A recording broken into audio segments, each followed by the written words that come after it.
Hello everyone, welcome to Aspirant Dream Civil Services. How are you all? Hope so you all are doing good. Today we will discuss single use plastic ban related complete details in this video. आज हम single use plastic क्या होता है और इससे related सभी complete details को cover करेंगे। ये टॉपिक करंट न्यूज का टॉपिक है और ये public sanitary waste management officer exam के लिए बहुत इंपॉर्टेंट है। ये पेपर 1 और पेपर 2 में भी इस टॉपिक से क्वेश्चंस आने की बहुत ज़्यादा पॉसिबिलिटी है।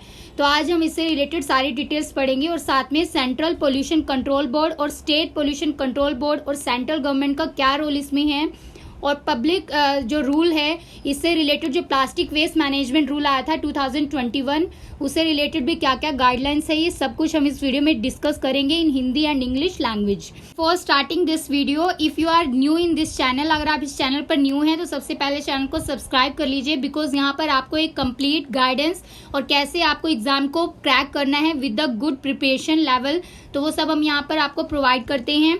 और हमें आप टेलीग्राम चैनल पर भी ज्वाइन कर सकते हैं और साथ में अगर आपको स्टडी मटेरियल और बुक मटेरियल चाहिए तो सभी डिटेल्स हमारे व्हाट्सएप ग्रुप की यहाँ पर मेंशन है डिस्क्रिप्शन बॉक्स में, तो आप उससे कोई भी क्वेरी है रिलेटेड आप हमें व्हाट्सएप कर सकते हैं या फिर ईमेल आईडी से हमें अपनी क्वेरीज पुट कर सकते हैं। So let's start with today's video. सबसे पहले देखते हैं कि सिंगल यूज प्लास्टिक क्या होता है। What is single use plastic? तो सिंगल यूज प्लास्टिक एकल उपयोग वाले प्लास्टिक जो होते हैं, ये डिस्पोजेबल प्लास्टिक भी इनको बोला जाता है क्योंकि इनको सिर्फ एक बार ही उपयोग किया जाता है और उसके बाद इन्हें फेंक दिया जाता है। यानी ये जो प्लास्टिक्स होते हैं इनको ये वन टाइम यूज प्लास्टिक्स होते हैं, इसलिए इनको सिंगल यूज प्लास्टिक बोला जाता है। अभी के टाइम में सिंगल यूज प्लास्टिक का इतना ज्यादा यूज हो रहा है कि हम इसको अवॉइड नहीं कर पाते। अगर हम चाहें भी कि हम इसको यूज ना करें बट तब भी हम इसको अवॉइड नहीं कर सकते हैं, इसलिए इस प्लास्टिक को बैन करना बहुत जरूरी था। ये सिंगल यूज प्लास्टिक होता है, इसमें highest share of plastic manufactured and use plastic होता है। जैसे कि कोई भी पैकेजिंग ऑफ आइटम्स है, जैसे कि बोटल्स हैं, शैम्पू है, डिटर्जेंट्स है, कॉस्मेटिक आइटम्स हैं या अदर कोई भी पैकिंग मटेरियल है, तो वहां पर ज्यादातर सिंगल यूज प्लास्टिक का इस्तेमाल होता है। इंडिया में नहीं, अदर कंट्रीज में भी। तो इसलिए अदर कंट्रीज में भी पॉलिथीन को, प्लास्टिक को, सिंगल यूज प्लास्टिक है उसको बैन किया गया है। तो इंडिया को भी लिए भी ये स्टेप लेना बहुत जरूरी था।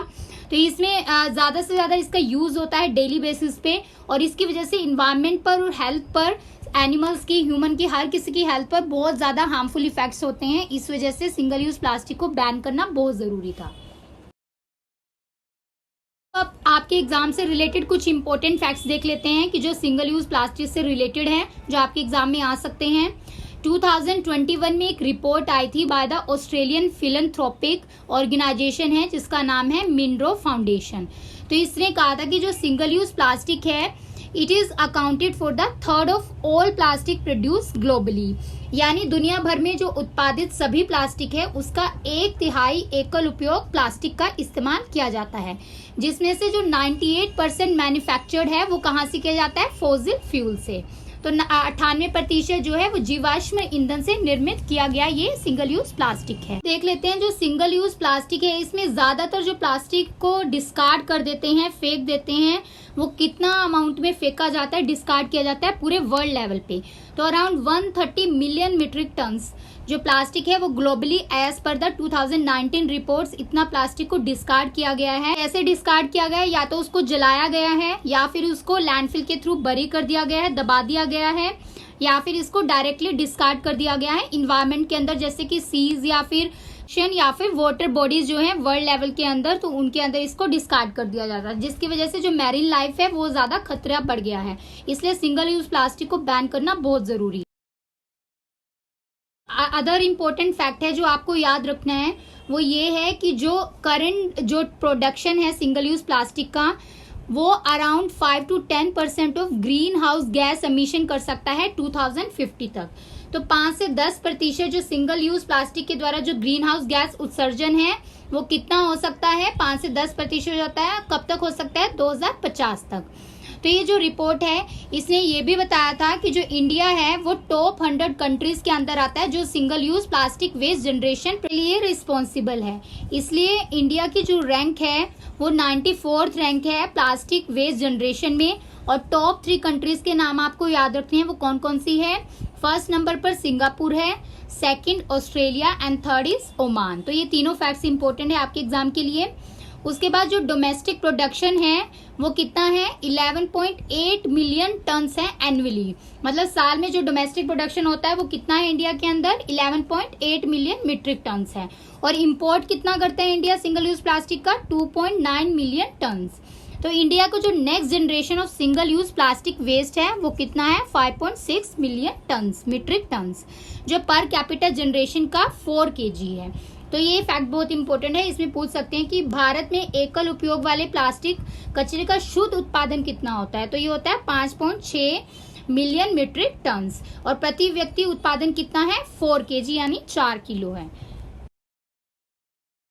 नेक्स्ट फैक्ट्स पे चलते हैं कि इंडिया में सिंगल यूज प्लास्टिक को क्यों बैन किया है। तो सबसे पहले जो सेंट्रल गवर्नमेंट है उन्होंने बैन कर दिया था कि कोई भी इस्तेमाल नहीं करेगा सिंगल यूज प्लास्टिक को फ्रॉम द 1 जुलाई ऑफ 2022 से। तो इसमें जो ministry of environment, forest and climate change है, पर्यावरण, वन और जलवायु परिवर्तन मंत्रालय है, उन्होंने एक नोटिफिकेशन, गजट नोटिफिकेशन इशू किया था लास्ट ईयर यानी 2021 में कि सिंगल यूज प्लास्टिक को बैन कर दिया जाएगा 1 जुलाई 2022 को। तो इसमें क्या क्या चीजें बैन की गई हैं सिंगल यूज प्लास्टिक से रिलेटेड वो देख लेते हैं। सबसे पहले मैन्युफैक्चर, यानी कि कोई भी मैन्युफैक्चरिंग नहीं करेगा सिंगल यूज प्लास्टिक की, ना ही इंपोर्ट होगा, निर्यात नहीं होगा, कोई भी स्टॉकिंग नहीं होगी, डिस्ट्रीब्यूशन भी नहीं होगी, ना ही सेल होगा किसका, सिंगल यूज प्लास्टिक का आफ्टर इट्स बैन। तो बैन करने के बाद किस किस चीजों पे ध्यान देना है, सेंट्रल गवर्नमेंट ने क्या क्या नोटिफिकेशन में इशू किया है, ये भी बहुत जरूरी है। तो इसमें सबसे पहले क्या है, मैन्युफैक्चरिंग, फिर इंपोर्ट, स्टॉकिंग, डिस्ट्रीब्यूशन, सेल, तो ये सारी चीजें आ जाती हैं। तो इसमें जो सिंगल यूज प्लास्टिक है इसके अंदर पॉलीस्टायरीन, साथ में जो एक्सपेंडेड पॉलीस्टायरीन है, कमोडिटीज हैं, उनको भी प्रोहिबिट किया गया है, बैन किया गया। कब से बैन किया है, 1 जुलाई 2022 से। अब देख लेते हैं कि ministry of environment, forest and climate change ने पहले कौन से पॉलिथीन बैग को बैन किया था, तो ये भी फैक्ट पूछ सकते हैं। तो पहले जो पॉलिथीन बैग है जो बैन हुआ था वो था 75 माइक्रोन पॉलिथीन बैग। तो ये कब किया गया था, सितंबर 2021 में। तो सितंबर 2021 में 75 माइक्रोन जो पॉलिथीन बैग्स है उसको बैन कर दिया गया था। और इसमें जो लिमिट है उसको पहले कितना एक्सपेंड किया था, 50 माइक्रोन, लेकिन दिसंबर के अंदर जो बैन है उसको एक्सटेंड कर दिया गया था polythene bags under the 120 micron. तो जो लेटेस्ट वाला पिछले साल का जो डाटा है उसमें 120 माइक्रोन तक इसको बैन को एक्सटेंड कर दिया गया था, यानी कि अगर 120 माइक्रोन से कम पॉलिथीन बैग है तो उस पर प्रतिबंध लगा दिया गया था, उसको कोई भी इस्तेमाल नहीं करेगा। तो ये भी फैक्ट आपको याद रखना है। फिर देखते हैं कि जो मिनिस्ट्री ऑफिशियल्स हैं उन्होंने ये बताया था कि जो ये बैन है इसके फेसेस जो हैं वो कौन कौन से फेसेस पे इसको बैन किया गया, मतलब प्रतिबंध लगाया गया है। तो हमने जैसे कि अभी डिस्कस किया, सबसे पहले तो मैन्युफैक्चरिंग टाइम जो है उस पर फेसेस पर इंट्रोड्यूस किया गया था बैन। फिर जो शिफ्ट है कि जो थिकर पॉलिथीन बैग्स हैं उनको ज्यादा इजिली हम रिसाइकल कर सकते हैं, उसके लिए रिसाइकलिंग की प्रोसेस थोड़ी आसान होती है, तो इसलिए थिकर पॉलिथीन बैग्स को हमने अभी नहीं, मतलब गवर्नमेंट ने अभी बैन नहीं किया है। तो जो थिन वाले पॉलिथीन है उनको बैन कर दिया गया क्योंकि उनकी रिसाइकलिंग में बहुत टाइम भी लगता है और वो ज्यादा टफ टास्क भी है। तो इसके लिए जो मैन्युफैक्चरर्स हैं ये सेम मशीन यूज करते हैं, चाहे वो 50 माइक्रोन का बैग हो या फिर 75 माइक्रोन का बैग हो। तो इसलिए जो मशीनरी है उसको थोड़ा अपग्रेड करना पड़ता है फॉर द 120 माइक्रोन के प्लास्टिक बैग को बनाने के लिए। तो ये सारी चीजों पर मिनिस्ट्री ऑफिशियल्स ने ध्यान दिया था, तो इसलिए जो सोच समझकर ये निर्णय लिया गया था, ये नोटिफिकेशन रिलीज हुआ था कि 120 माइक्रोन पॉलिथीन बैग्स को जो है वो एक्सटेंड कर दिया जाएगा बैन के लिए। सबसे पहले जो ये प्रतिबंध लगाया गया है एकल उपयोग वाले प्लास्टिक वस्तुओं पर, तो ये सबसे पहले क्यों लगाया गया, क्या सोचा गया था। सबसे पहले जो कलेक्शन ऑफ डिफिकल्टी, मतलब जो कोई भी यूज करता है, क्योंकि ज्यादातर मात्रा में सिंगल यूज प्लास्टिक का इस्तेमाल हो रहा है, चाहे आप किसी वेजिटेबल मार्केट में जाइए तो वो भी आपको सिंगल यूज प्लास्टिक में वेजिटेबल देते हैं, कोई भी पैकेजिंग मटेरियल है तो ज्यादातर जैसे कि डिलीवरी वगैरह चार्जेस जो करते हैं वो भी सिंगल यूज प्लास्टिक का इस्तेमाल करते हैं। तो सब जगह इसका इस्तेमाल होता है, इसलिए इसकी कलेक्शन करना एक बहुत डिफिकल्ट टास्क है किसी भी मिनिस्ट्री या फिर किसी भी ऑर्गेनाइजेशन के लिए। और इसकी उसके बाद कलेक्शन के बाद इसको रिसाइकल करना और ज्यादा डिफिकल्ट था, तो इसलिए ये चॉइस किया गया कि इसको बैन ही कर देना चाहिए। तो इसके लिए जो प्लास्टिक जो एग्जिस्ट कर रहा है ये हमारा एनिमी नहीं है, इट इज द जो प्लास्टिक इन्वायरमेंट के अंदर है वो हमारा एनिमी है। मतलब जब ये प्लास्टिक इस्तेमाल होने के बाद इसको अच्छे से डिस्पोज नहीं करते हैं, यहीं पर फेंक देते हैं इन्वायरमेंट में, सी में फेंक देता है, कोई ओशंस में फेंक देता है, तो इसको अगर खुले में छोड़ देते हैं, कोई जैसे रोड पे इसको फेंक देते हैं, तो कोई भी एनिमल जैसे आता है उसको खा सकता है, तो उसके लिए वो बहुत ज़्यादा हानिकारक है। तो इसका जो प्लास्टिक का इन्वायरमेंट में जो ये इस्तेमाल हो रहा है तो वो खतरनाक है। इसलिए जो प्लास्टिक है ये ज़्यादा टाइम पीरियड तक इन्वायरमेंट में रह सकता है, इसको हम डिके नहीं कर सकते, इसको हम अच्छे से रिसाइकल नहीं कर सकते सिंगल यूज प्लास्टिक को। तो ये सिंगल यूज एकल उपयोग वाला प्लास्टिक है, ये किस में बदल जाता है, माइक्रो प्लास्टिक में बदल जाता है।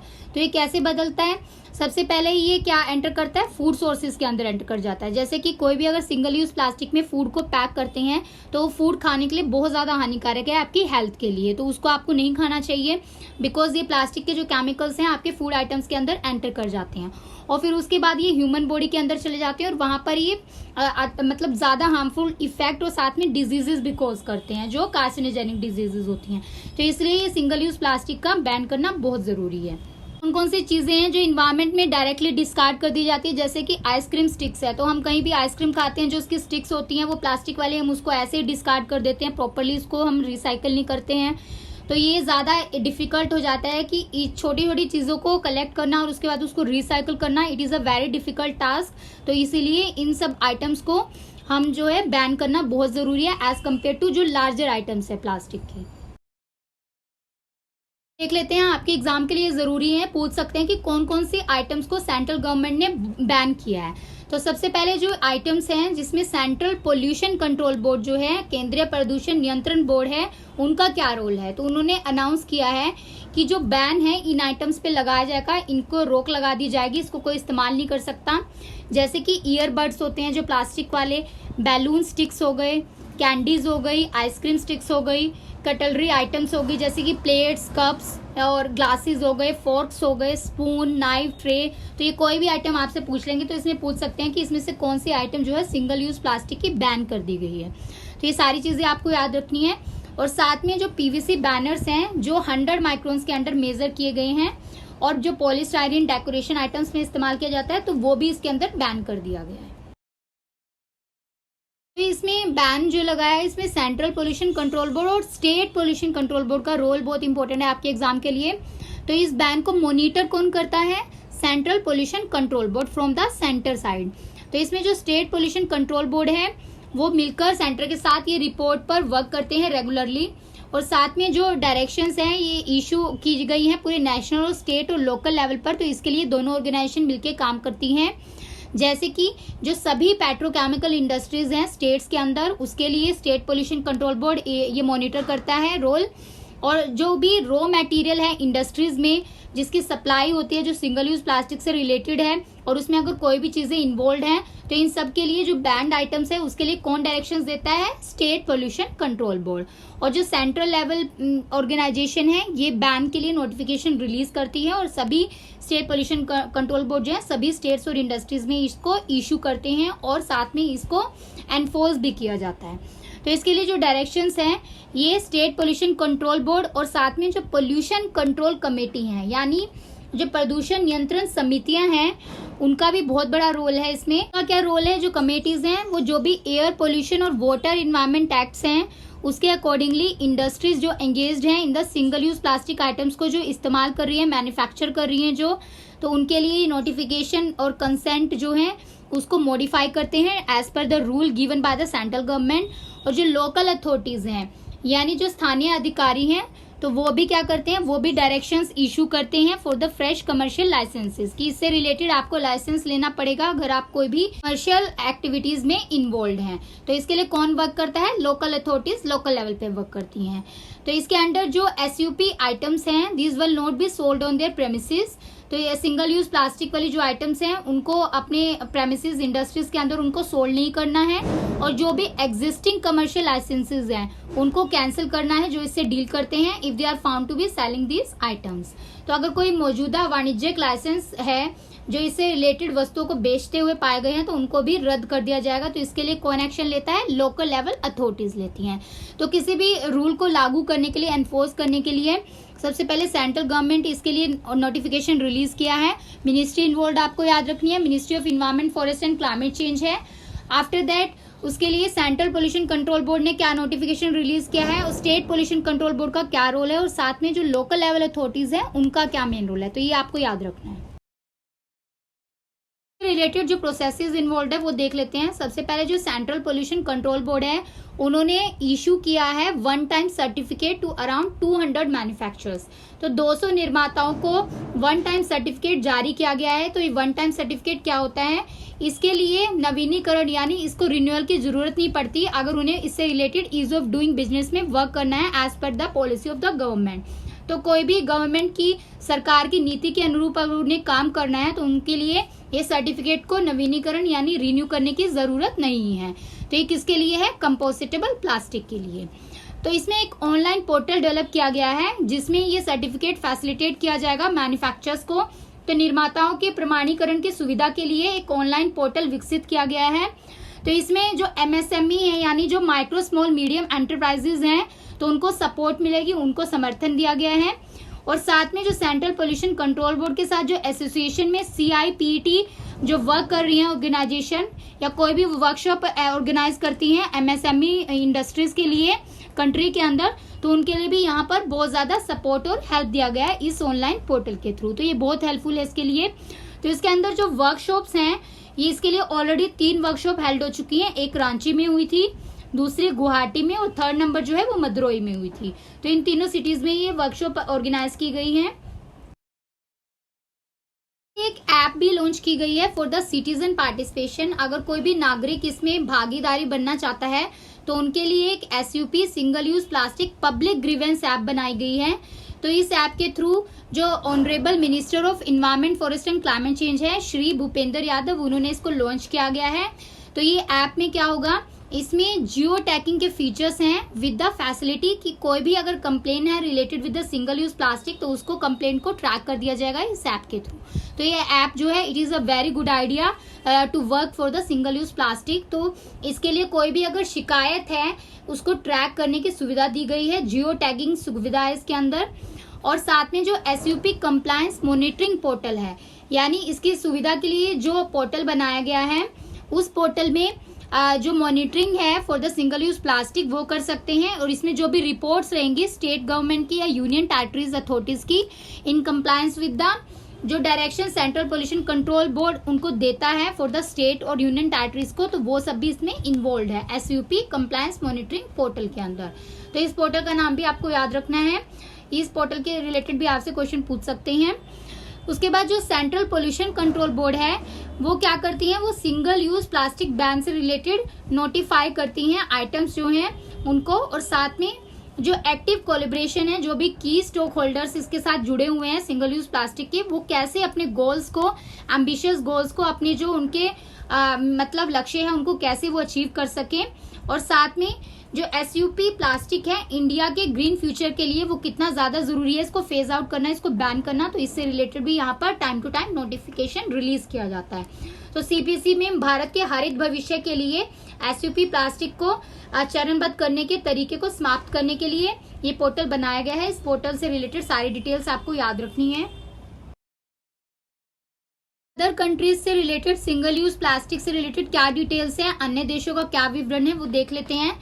अराउंड 124 कंट्रीज जो हैं वर्ल्ड के अंदर जो यूनाइटेड नेशन इन्वायरमेंट असेंबली की पार्टीज हैं, मतलब उसमें जो पार्टिसिपेट करती हैं उसमें इंडिया भी है जिन्होंने रेजोल्यूशन को साइन किया था कि ये एग्रीमेंट वहां पर एक साइन किया गया था कि फ्यूचर में जो लीगली बाइंडिंग सिग्नेटरीज हैं वो एड्रेस करेंगे कि जो फुल लाइफ ऑफ प्लास्टिक है फ्रॉम प्रोडक्शन से लेकर उसके डिस्पोजल और एंड प्लास्टिक पोल्यूशन तक इसमें पार्टिसिपेट करेंगे। टाइम टू टाइम जो भी जरूरत होगी इन कंट्रीज और पार्टीज की वो उसको फॉलो करेंगे। तो इसमें जो बांग्लादेश है वो फर्स्ट कंट्री है जिसने बैन किया था थिन प्लास्टिक बैग को 2002 में। तो ये बहुत इंपॉर्टेंट फैक्ट है, ये आपके एग्जाम में आ सकता है। 2002 में पतले प्लास्टिक को बैन करने पर यानी उसको प्रतिबंध लगाने पर पहला देश कौन सा था, बांग्लादेश। उसके बाद न्यूजीलैंड जो है वो लेटेस्ट कंट्री है जिसने प्लास्टिक बैग्स को जुलाई 2019 में बैन किया था। तो उसके बाद चाइना आ जाता है। चीन ने इशू किया था बैन करने के लिए प्लास्टिक बैग को 2020 में। तो इसमें भी जो फेस्ड इम्प्लीमेंटेशन है, प्रतिबंध लगाने के लिए यहाँ पर इशू किए गए थे। तो मेनली आपको फर्स्ट कौन सी कंट्री है और लेटेस्ट कौन सी है और इंडिया ने क्या क्या इसमें प्रोसेसेस जो हमने अभी डिटेल में डिस्कस की हैं वो सारी चीजें आपको याद रखनी है। इससे रिलेटेड जो प्लास्टिक वेस्ट मैनेजमेंट रूल 2021 है वो हमारी बुक में भी पूरा अच्छे से डिटेल में मेंशन किया है, हिंदी और इंग्लिश लैंग्वेज में। साथ में उस पर मैंने एक वीडियो भी आपको प्रोवाइड की है, उस वीडियो को भी आप देख लीजिए तो आपका ये टॉपिक अच्छे से कवर हो जाएगा। और जो रीसेंट डिटेल्स हैं टाइम टू टाइम हम उससे रिलेटेड क्वेश्चन आपको अपडेट करते रहते हैं टेलीग्राम चैनल पर एस्पिरेंट ड्रीम सिविल सर्विसेज, उसको भी आप ज्वाइन कर लीजिए, आपके पेपर 1 के लिए बहुत हेल्पफुल है। और स्टडी मटेरियल और प्रिंटेड नोट्स के लिए और बुक के लिए आप हमें व्हाट्सएप नंबर पर डिटेल सेंड कर सकते हैं और कोई भी क्वेरी के लिए आप हमें व्हाट्सएप कर सकते हैं या फिर ईमेल कर सकते हैं। सो अभी के लिए जो BPSC public sanitary waste management exam के लिए सीरियसली प्रिपरेशन कर रहे हैं और क्रैक करना चाहते हैं वो हमारी थ्योरी सीरीज को, सुपर टेस्ट सीरीज को फॉलो करते रहिए। और सबसे पहले बुक को अगर आप परचेज कर सकते हैं तो बुक को आप रेफर कीजिए, बिकॉज हमने कुछ स्टूडेंट्स की नहीं, बहुत सारे स्टूडेंट्स की डिमांड थी कि मैम कोई बुक नहीं है, इसलिए हमने बहुत सारे बुक सोर्सेज से फॉलो करने के बाद और ऑथेंटिक रिसर्च पेपर उससे फॉलो करने के बाद आपको एक बुक प्रोवाइड की है जिसमें आपका पूरा कंप्लीट सिलेबस मेंशन है with the super test series practice test के साथ विद फुल एक्सप्लेनेशन। तो प्रैक्टिस टेस्ट भी है, सिलेबस भी कवर है और साथ में हम जो करंट अपडेटेड मटेरियल है वो भी आपकी ईमेल आईडी पे पीडीएफ के थ्रू हम प्रोवाइड करेंगे। तो किसी भी डिटेल की जानकारी के लिए आप हमें क्वेरी पुट कर सकते हैं और साथ में आप प्रिपरेशन करते रहिए, अपने प्रिपरेशन लेवल को बूस्टअप करते रहिए, सुपर टेस्ट सीरीज को फॉलो करते रहिए। सो मिलते हैं न्यू वीडियोस के साथ जल्दी। Thanks for watching this video. जय हिंद।